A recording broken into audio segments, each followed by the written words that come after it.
Shqipëria kur reagon Përfundoni, lutem. po reagon bashkë me aleatët e vetë.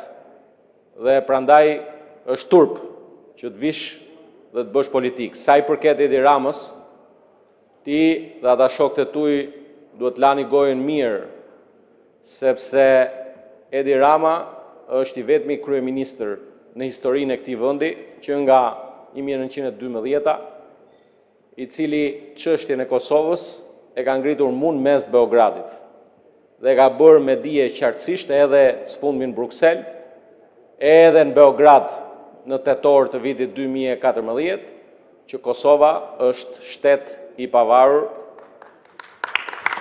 dhe Shqipëria mbështet fuqimisht, jo vetëm e ka mbështetur pavarësinë, sot mbështesin fuqimisht antarësimin e Kosovës në NATO, antarësimin e Kosovës në Bashkimin Evropian. Faleminderit.